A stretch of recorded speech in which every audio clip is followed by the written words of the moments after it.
Hi, my name is Allison Kennedy and I'm a Microsoft certified trainer, and I spend my free time, often late at night on the weekends, um, scanning the Power BI community forum for questions that I can help people understand. It helps me to learn more about how people are using Power BI, what they struggle with, what questions they have, and how I can improve my training in my classes.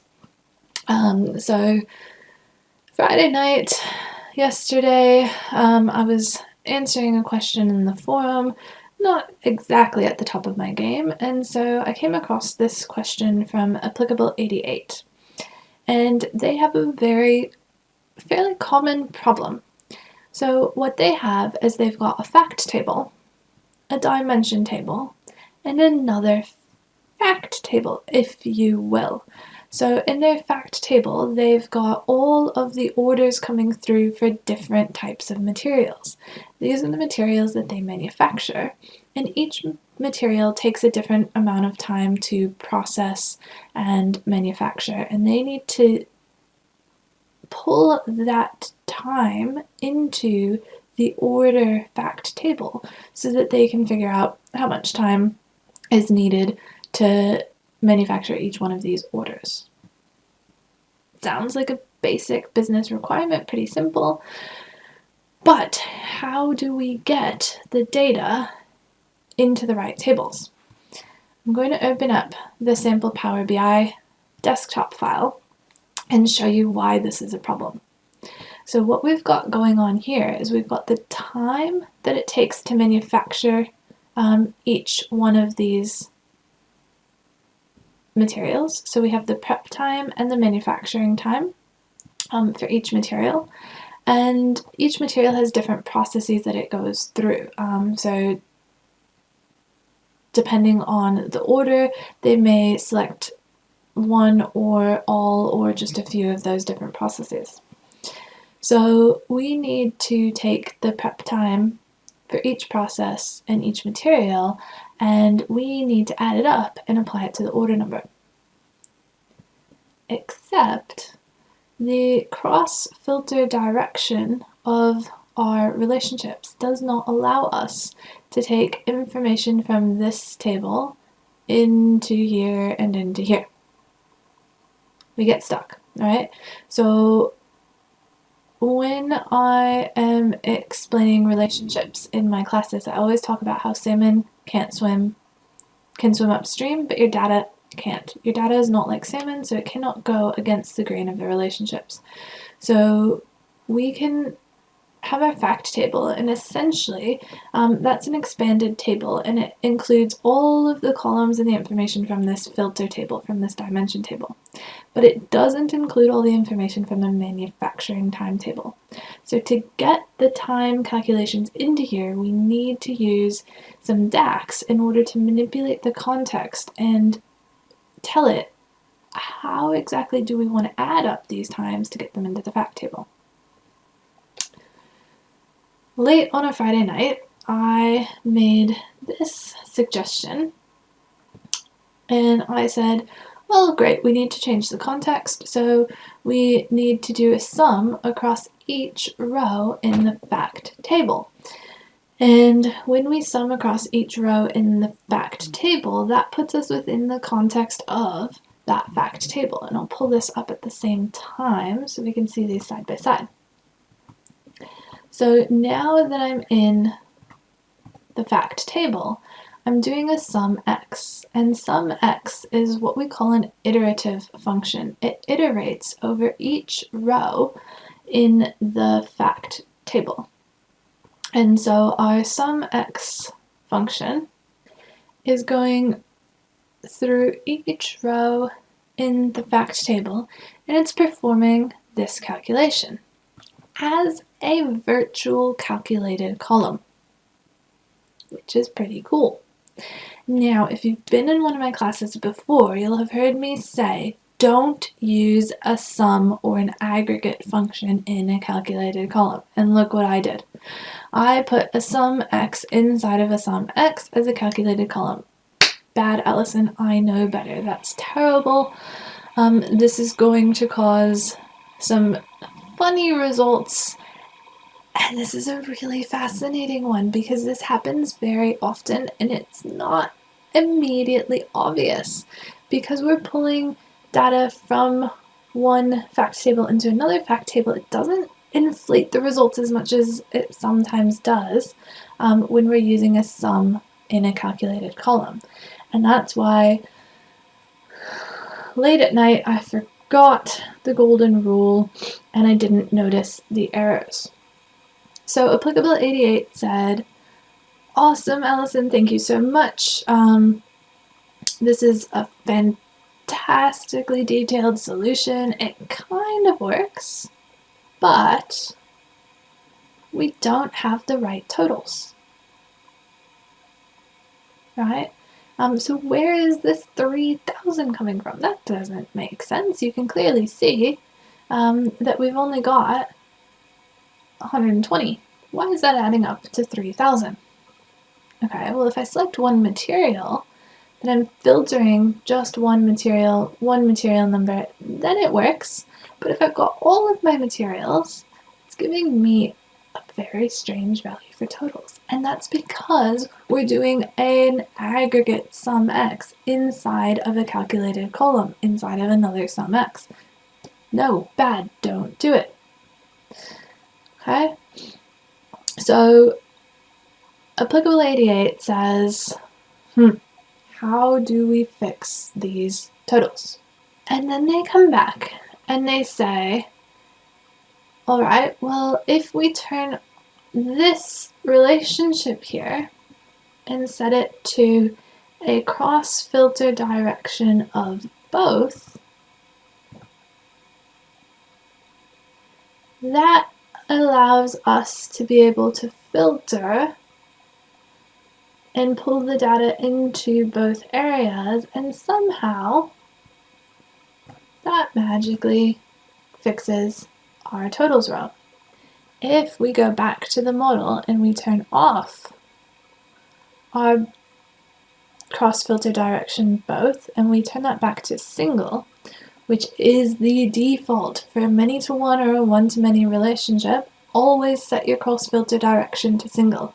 Alberto Ferrari has a beautiful video about why you want to stay away from that both cross-filter direction. It introduces a lot of ambiguity into your model. You can find his video. I always just filter cross-filter direction, both ambiguity. And this bi-directional relationships and ambiguity in DAX. This is the link here with Alberto's video explaining why that's dangerous and why we want to stay away from it. Okay, so we want our cross-filter direction set to single. We now can't have our fact table filtering our filter table and therefore filtering our manufacturing table anymore. So now what that means, when we choose a single material number from here, it's not able to pick that single material number in here.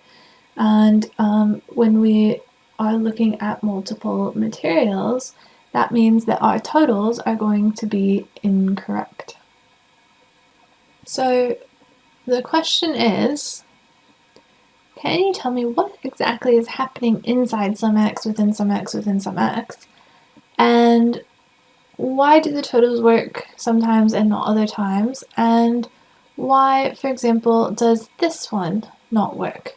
So here we're providing a sum x, and the context we're providing is the manufacturing timetable.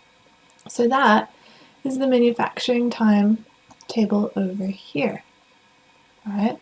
And why, when we put that within the context of a fact table visual, does it not work? Well, we can see that this is using the manufacturing timetable for context, and it does not provide that row context for our fact table. So we have no way to do that calculation. All right, so enough of the problem statement. I'm going to jump into the sample data that Applicable 88 has provided, and we're going to figure out what's going on and how to fix it. So at the moment, we've got a single cross-filter direction one-to-many relationships as we should, and if we look at our report, you'll notice that we're getting the same value for the prep time for each one of these materials, for material A and material T and material Z. But if we come over and look at our manufacturing timetable, material A prep time should only be 4 minutes.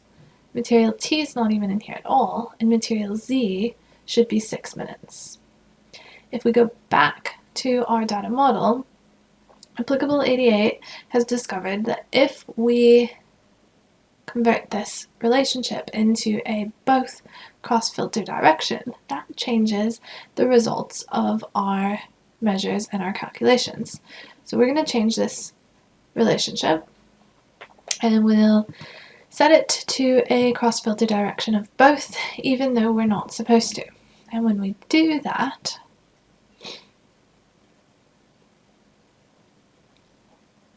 we can go back to our report, and we can see that these values are going to change. Perfect. So now our prep time for code 40 for material A is 4 minutes, or 4, and for material Z is 6. For material T, it's not there. Exactly what we wanted, but we had to set the cross-filter direction to both to make that happen. And the reason that's worked is because now when we filter for a specific material in the fact table, that filters our dim material table, and that therefore filters our manufacturing time table. But we don't want that cross-filter direction to both. We want to see if there's another way to make this work. So I'm going to change this cross-filter direction back to the single that it should be. And we're now going to explore Applicable 88's question. What's actually happening inside of the sum x measures and calculations for each of these columns in this visualization, and how can we get the results we want without having that bidirectional cross-filter relationship. So right now I've got single cross-filter direction, dimension table, filtering all of my fact tables, which is exactly what we want in Power BI. I'm going to go back to the data model, and I'm going to show you that measure that we've got for these two columns here. Okay, and we're just focusing on these two columns at the moment. So we've got the prep time only code 40. So this is only prep time. We don't care about the manufacturing time, and we're only looking at process code 40. So 1 out of the 4 different process codes, right? So remember, each material has different processes that they undergo depending on the orders, etc., etc. We pick a different process. So for this calculation, we only need process code 40. So we need to filter our manufacturing timetable for process code 40. We're going to take the time, right? So we want the prep time. So we're going to take the prep time column, that's this guy here, in the manufacturing timetable. So I'm adding up all of the values in the prep time column within the manufacturing timetable, but we've filtered that manufacturing timetable for processing code equals 40. So let's do that here. Let's filter this table.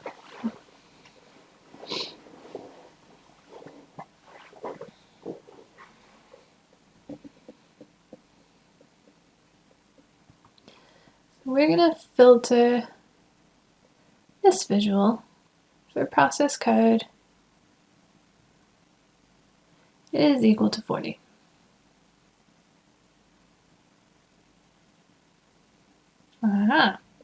Here's that 44 number coming through. 44, 44, 44. Kind of making sense. So we're going to go back to our prep time only code 44. And we can see that it's taking all of the prep time values in the prep time column filtered for process code equals 40, it's adding them all up, and then it's doing that as a calculated column in the fact table.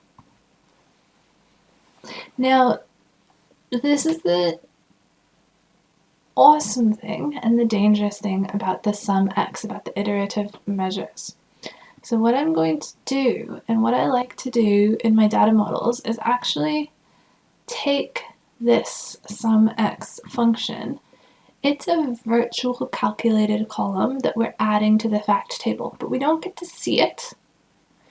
And so sometimes what I do when I'm troubleshooting my DAX formulas, trying to figure out what's going wrong, is I actually break them down into their individual components. And sometimes I do crazy things, like adding calculated columns to fact tables when we wouldn't really normally need to do that. So I'm going to create a new column in this fact table.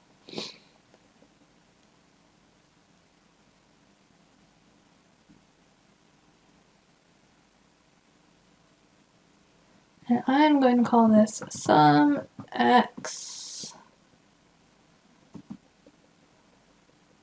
equals, and this is filtering for menu time only process 40.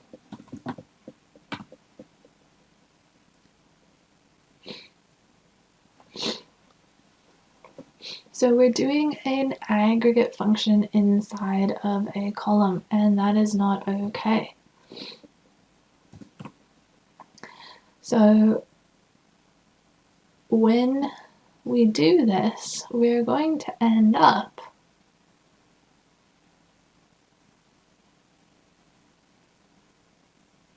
with the same value in every single row of that fact table. Not super helpful. It doesn't seem to have given any, it hasn't passed any of this filter context for the materials at all. So it's not filtering for the material, it's only filtering for what I've put in the measure explicitly. And this is where we get into the DAX context transition, and I've written some other blogs, I've done some presentations at conferences about this. But there is a little bit of a hack that we can do. Rule of thumb, don't put aggregations in calculated columns, but if you have to, wrap them in a calculate function. And calculate is going to change the DAX context, and it's going to take us out of the row context of this fact table and convert that row context into a filter context. And it's going to say, calculate the sum of the prep time in the manufacturing table, filtered that manufacturing table only for process code 40, and add up all of those values with a filter of order number equals 1, 2, 3, 4, material number equals AAAA, start time equals finish time equals. So when we do that, it's now going to keep the filters of these material numbers. And that's going to give me different values in this column based on what material is selected in that current row. Awesome. Okay, how do we apply that back here in our measure? Well, in our measure, we have this table here with our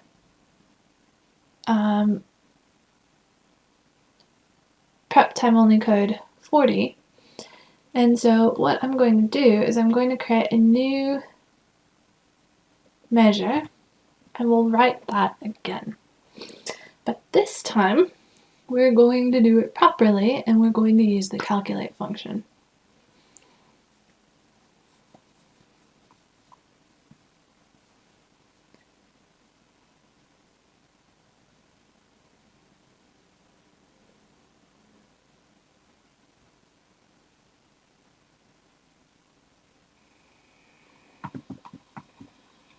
Okay, so we're going to create a new measure, and we'll start with the prep time only code 40.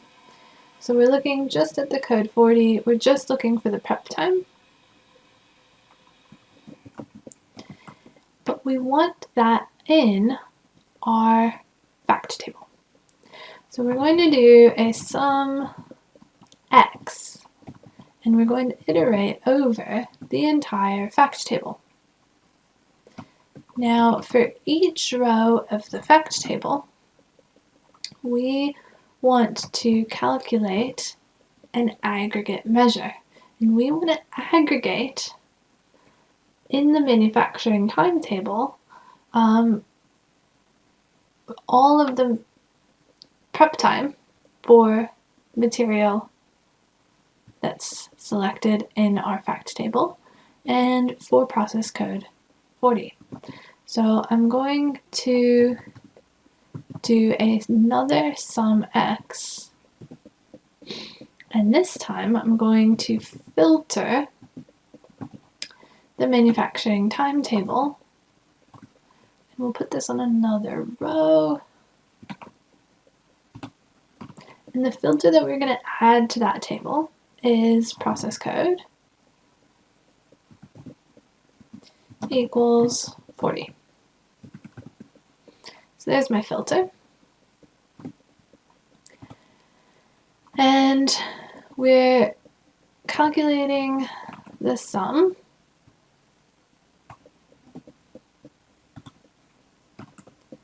of prep time only. So we just need prep time. Alright, so this sum x here gives us these values. And that's giving us the 44 for every single material. By wrapping it in a calculate function,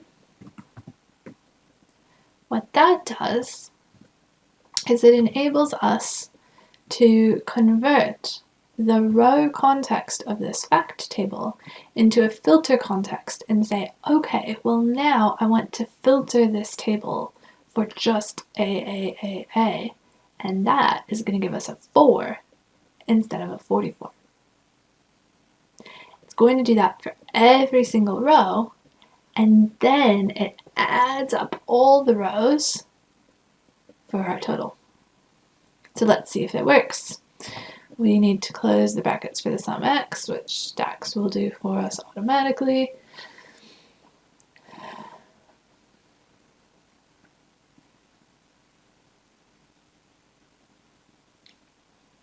There we go. And we'll add this new AK measure to this table up here.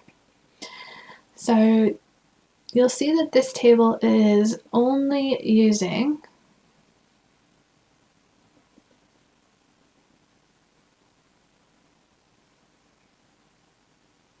values from the fact table. Only the fact table has the yellow tick boxes.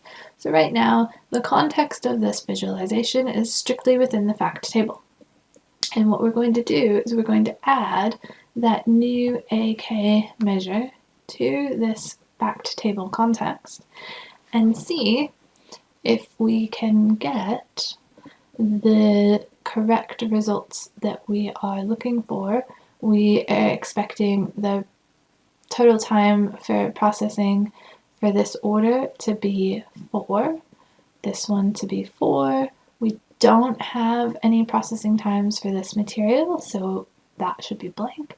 And for Z, it should be 6. So let's see what that looks like.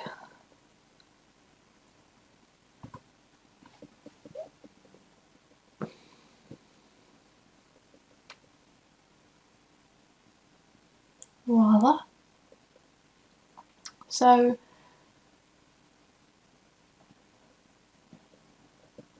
it's pulled the 4,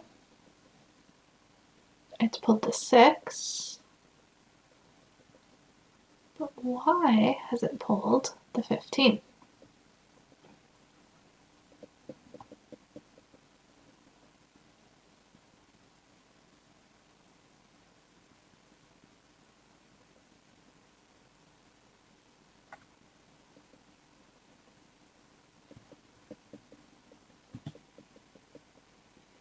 So to understand why it's pulled through 15, we need to look at our new measure, and we need to start to look at our data model and understand what's going on in our data model and why are we having this issue of it pulling through prep time for a material number that is not at all the same value.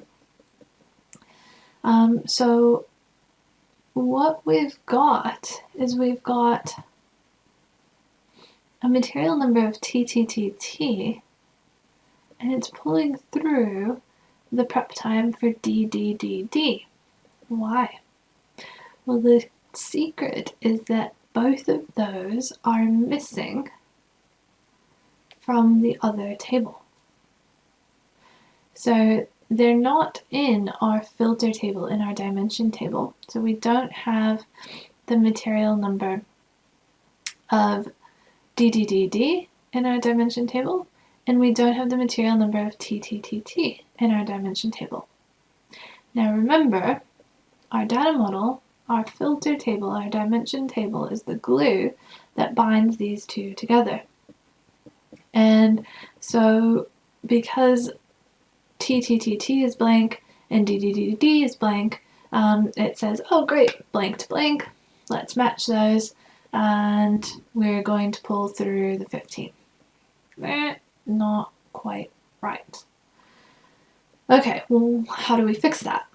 Well, one potential option for fixing it is to come into our prep time, our newly created measure, and we can say, okay, well, I need you to not match blank to blank, so we need to add the additional context of the filter table.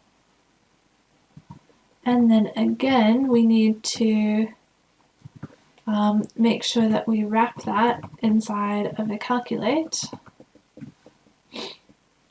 And then we need to add our two brackets at the end. Now that we're going into the context of the filter table, it's going to add up the process code. It's going to calculate that for each one of these materials that exists in the filter table. If it doesn't exist in the filter table, then it's not going to assign it to a random value and let it pull through to the TTTT. So you can see that that has given that blank value that we expected. And if I clear this filter, we now have the right answers and the correct total. Awesome.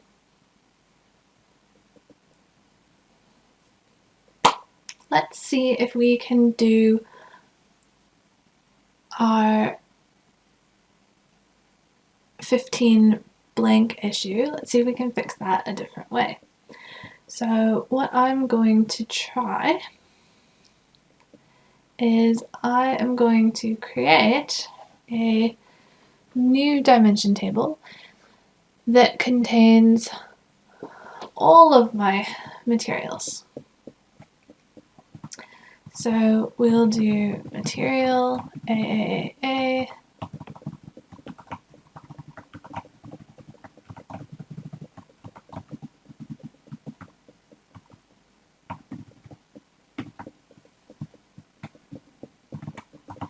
dim material,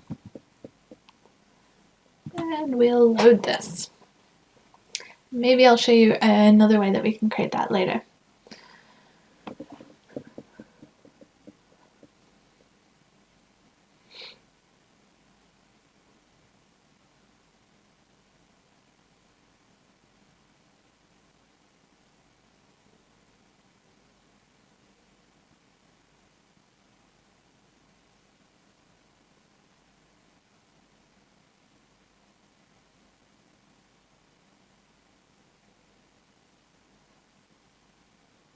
Okay, so what I'm going to do is I'm going to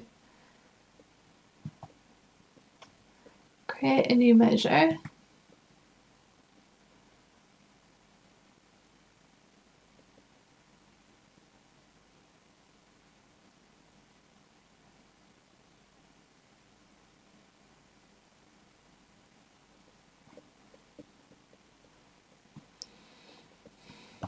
We'll call this Y15. Put the AK in front of it. Prep time only, code 40. So we were doing the sum x in the fact table. We are going to calculate the sum x in the manufacturing timetable, but we need to filter it so that we've only got process code 40.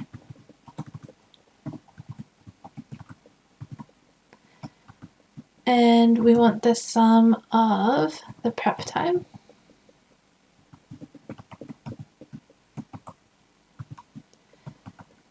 and that almost gave us the right results, except that it pulled through that 15 for the blank values.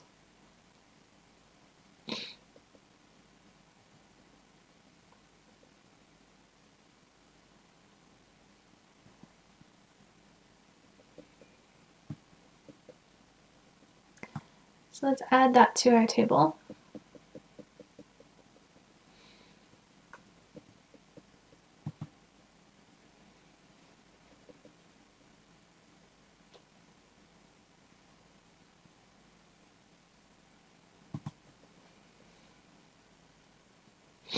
You'll see that our 15 for blank values is back. Let's go into our data model and let's use our dim material table.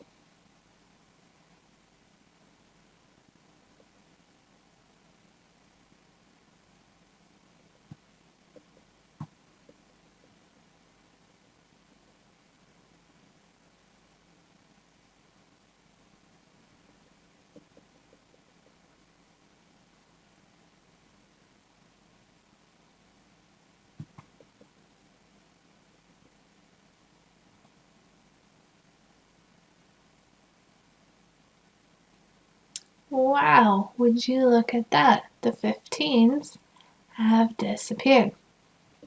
So what that means is we can get rid of this filter table and use a true dimension table instead.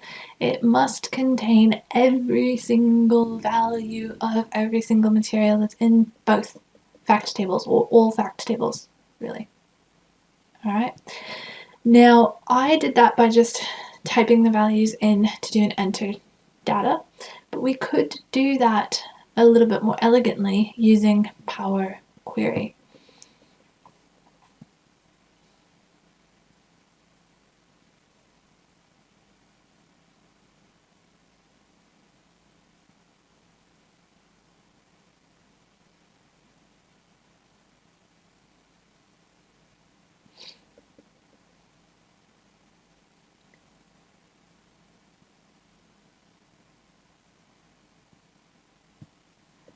Now, unfortunately, I don't have access to the sample data source that Applicable 88 has so kindly created for this data model. So what I'm going to do is open up another file where I do have a smaller sample data, but I can show you quickly how to create that dim material table from your two existing fact tables, because it's really good practice, and as you can see, it saves us having to make really super long nested SumX functions, and we can still get the right results that we're expecting.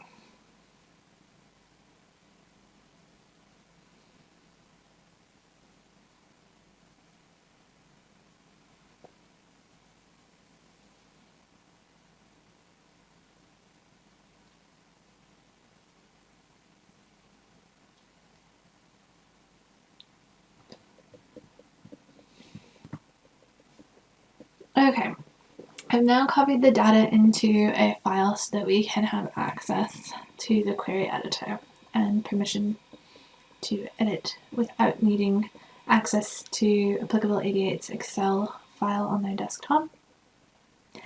And what we're going to do is we're going to look at a different way to create this dim material table to include all of the material numbers, not just the ones that have a specific type or that are existing in our filter table. So because our fact table is our main information, what I'm going to do is I'm going to right click on our fact table and reference this. And we'll call this fact materials.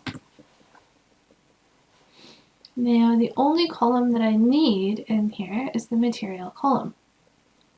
So the very first thing that I'll do is choose columns.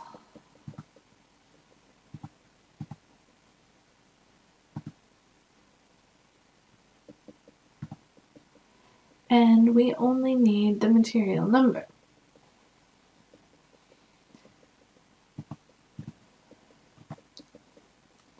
Now I'm going to remove duplicates.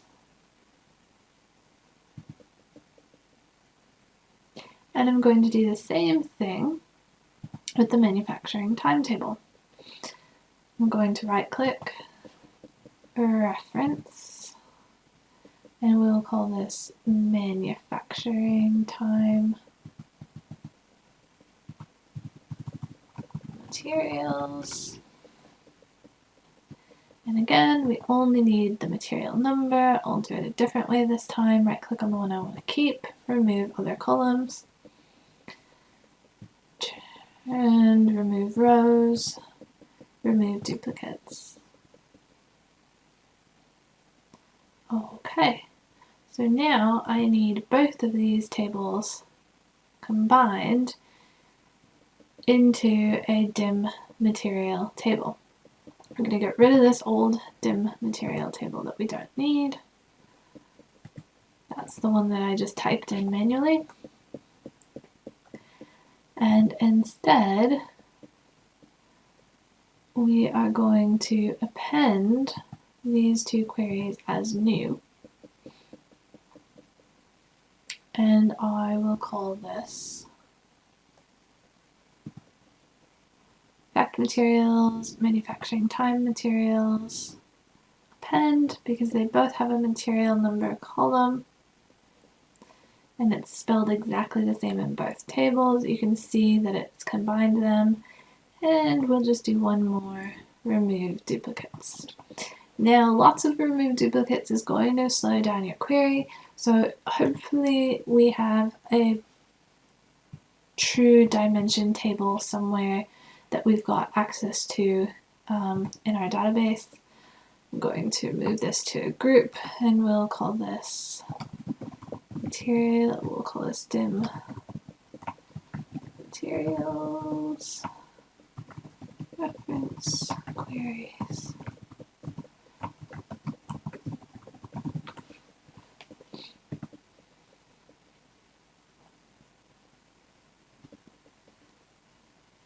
And we don't want to load these into the data model itself. We've already got them here in our dim material table. Perfect. So we don't want the filter table anymore. If we do need that type information, again, we can come into here. We can do merge queries. And we can add our filter table.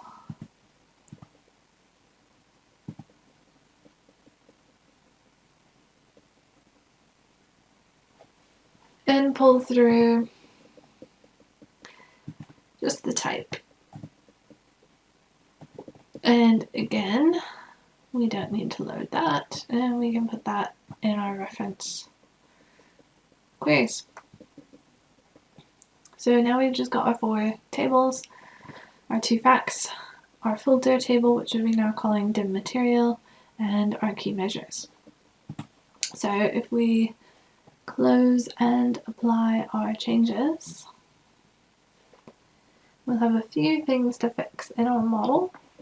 We need to check the foundation of our report, which is our relationships. So the very first thing we'll look at is, has this dim material table been related correctly to the fact table and the manufacturing time table using the one-to-many single cross-filter direction relationships. So let's go and have a look at that.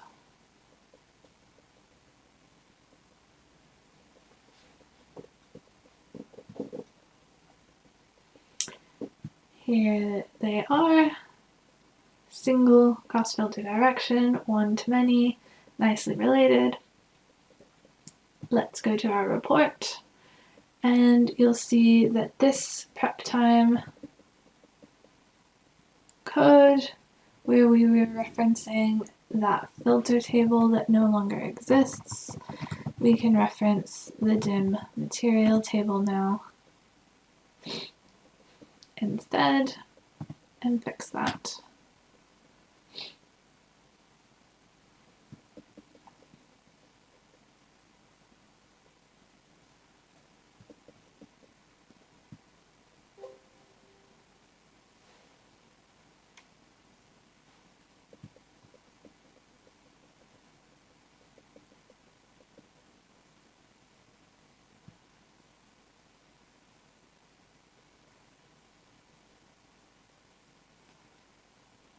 Now it's upset that we have the wrong data type, so that is because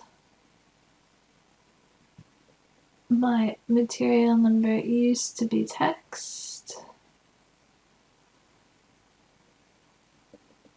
still is. Sorry, my process code used to be text, and now it's a whole number. So we need to convert that back to text.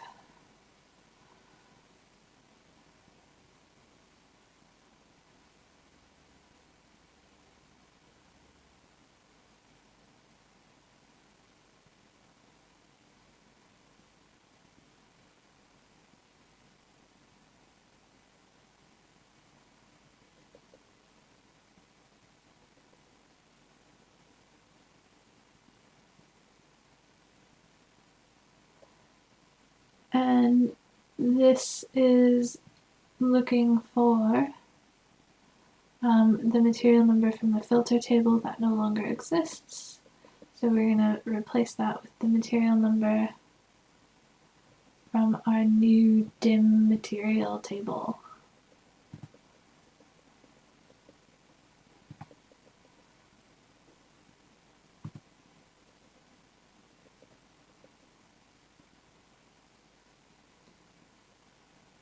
And then again, order number used to be text, but it's not anymore. We'll do that back to text.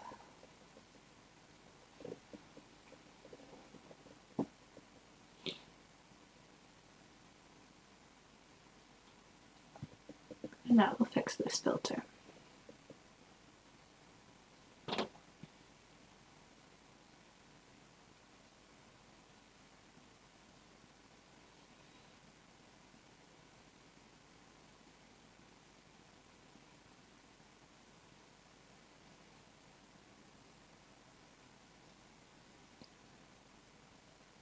Perfect. So now we're looking at the same 5 order numbers. We can see that even without that extra filter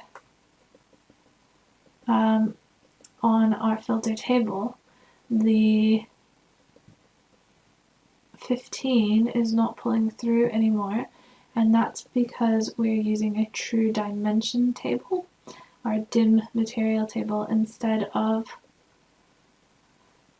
just a filter that only had some of the materials in it. So now you'll see we've got all of our material numbers that are existing, in both the fact tables, and that avoids us having those blanks match other blanks when they aren't actually the same material.